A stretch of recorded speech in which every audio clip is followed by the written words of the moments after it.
Assalamualaikum warahmatullahi wabarakatuh. Di sini saya akan melakukan uji tes menggunakan SPSS dalam rangka menyelesaikan ujian tengah semester saya dalam mata kuliah penelitian kuantitatif. Nah, untuk di nomor 1 sendiri kita menggunakan uji tes menggunakan Mains Within You, yang mana data yang kita peroleh merupakan data independen yang digunakan dalam rangka mengetahui perbedaan perbedaan desa A dan juga desa B. Nah, lalu kita bisa langsung saja klik Analyze, kita pilih Non-Parametric Test, kita pilih Legacy Dialogs, lalu kita pilih To Independent Samples. Kita pindahkan pengetahuan masyarakat di test variable list, kita pindahkan desa A dan desa B di grouping variable. Di sini kita bisa mengklik defining group, lalu kita grup 1 kita isi 1, grup 2 kita isi 2. Lalu klik continue. Nah, tak lupa di test tab sendiri kita mengklik centang Mains Within You. Lalu kita klik OK. Nah, dapat kita peroleh data seperti ini. Nah, bisa kita lihat juga yaitu ASEN signifikan di data yang kita peroleh yaitu 0,183, yang mana melebihi daripada 0,05. Maka dapat kita simpulkan tidak ada terdapat perbedaan pengetahuan pada masyarakat desa A dan juga desa B sesudah diberi penyuluhan.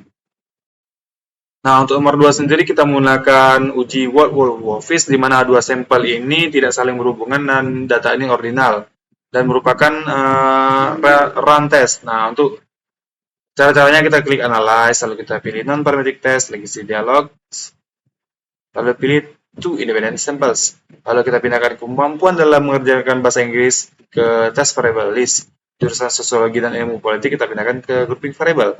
Nah, di phase groupnya sendiri kita pilih grup 1 sebagai 1, grup 2 sebagai 2. Lalu continue.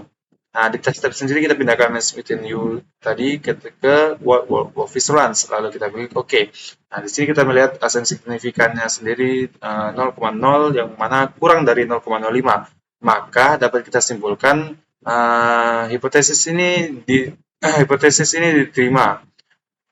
Maka ada perbedaan kemampuan dalam mengerjakan bahasa Inggris di jurusan sosiologi dan ilmu politik. Untuk nomor 3 sendiri kita menggunakan uji Wilsons karena untuk mengetahui perbandingan sebelum dan sesudah dipasangnya AC. Nah, kedua sampel ini memiliki hubungan. Maka kita langsung saja menyelesaikannya dengan cara Analyze, Non-Parametric Test, Legacy Dialogs, lalu pilih to relate samples. Nah, di sini kita pindahkan sebelum dipasang AC dan juga sesudah dipasang AC. Lalu kita pilih test tab-nya yaitu Wilsons, lalu kita klik OK. Nah, di sini kita bisa melihat bahwasanya ASEN signifikannya sendiri yaitu 0,003, yang mana lebih kecil daripada 0,05. Maka hipotesis ini diterima. Maka dapat kita simpulkan terdapat perbedaan sebelum dan sesudahnya dipasang AC untuk mempengaruhi motivasi belajar mahasiswa. Nah, di nomor 4 sendiri kita menggunakan uji fragment two-way ANOVA, di mana digunakan untuk K-sampel berpasangan data ordinal serta untuk menguji hipotesis komparatif. Nah, ketentuannya yaitu nilai signifikan yang dihasilkan kurang dari 0,05 maka hipotesis ditolak, H1 diterima. Kemudian sebaliknya, signifikan yang dihasilkan lebih dari 0,05 maka hipotesis diterima dan H1 ditolak. Nah, jika HO tidak terdapat perbedaan nilai dan H1 dapat diperbedaan nilai. Langsung saja kita pilih ke Analyze, lalu kita pilih Non-Parametric Test, lalu Legacy Dialog, lalu kita pilih Relate Samples. Nah, di sini kita bisa pindahkan hari pertama, hari kedua, hari ketiga ke test variable.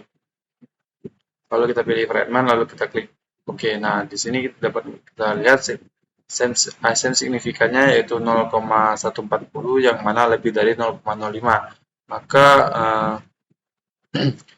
Maka HO diterima bahwa tidak terdapat perbedaan nilai dan H1 ditolak karena terdapat perbedaan nilai, yang mana sesuai dengan ketentuan yang ditetapkan. Baik, untuk nomor 5 sendiri kita menggunakan uji Max-Nema 2 relate samples karena saling berhubungan. Sebelum penyuluhan orang tua memberikan protein dan sesudah penyuluhan juga memberikan protein. Ada 4 orang tua. Kemudian sebelum penyuluhan memberikan protein, tetapi sesudah penyuluhan tidak memberikan protein, ada 2 orang tua. Nah, langsung saja kita klik Analyze, lalu kita pilih Non-Parametric Test, lalu kita pilih Legacy Dialogs, lalu kita pilih To Relate Samples. Lalu kita pindahkan sebelum penyuluhan dan juga sesudah penyuluhan. lalu kita pilih test type-nya yaitu next minimal, lalu kita klik OK. Nah, di sini dapat kita lihat bahwasanya asam signifikannya yaitu 0,04 yang mana lebih kecil daripada 0,05. Maka maka dapat kita simpulkan hipotesis ini diterima. Nah, untuk nomor 6 sendiri kita menggunakan analisis menggunakan uji occurrence Q, yang mana kita langsung saja ke analyze, lalu kita pilih non-parametric test, lalu kita pilih legacy dialogs, lalu kita pilih correlate samples, kita pindahkan TikTok, Shopee, dan Tokopedia ke test variable, lalu kita pilih occurrence Q, lalu kita pilih OK. Nah, di sini kita dapat melihat di frekuensi sendiri terdapat 0 dan 1, yang mana 0 melambangkan tidak menggunakan dan 1 melambangkan menggunakan. Di TikTok terdapat 13 pedagang yang menggunakan online yang tidak menggunakan online shop TikTok, dan terdapat 14 pedagang yang menggunakan online shop TikTok. Terdapat 11 pedagang yang tidak menggunakan online shop Shopee, dan terdapat 16 pedagang yang menggunakan online shop Shopee. Terdapat 11 pedagang yang tidak menggunakan Tokopedia, dan terdapat 16 pedagang yang menggunakan online shop Tokopedia. Dan di tes statistiknya sendiri kita bisa melihat bahwasanya asam signifikannya yaitu 0,852, yang mana lebih daripada 0,05. Maka hipotesis ini ditolak, dan mana dapat disebutkan tidak terdapat perbedaan antara tiga variabel ini. Nomor 7 yaitu kita menggunakan uji chi-squares, yang mana kita langsung saja ke analyze, lalu kita pilih deskripsi statistik, lalu kita pilih cross steps. Nah, kita pindahkan nama calon ke row, nilai ke columns, lalu kita klik statistik, lalu kita pilih chi-square, lalu kita klik continue dan OK. Nah, di sini kita bisa melihat bahwasanya persen chi-square-nya yaitu asam signifikannya yaitu 0,220, yang mana lebih dari 0,05. Maka dari itu hipotesis ini ditolak.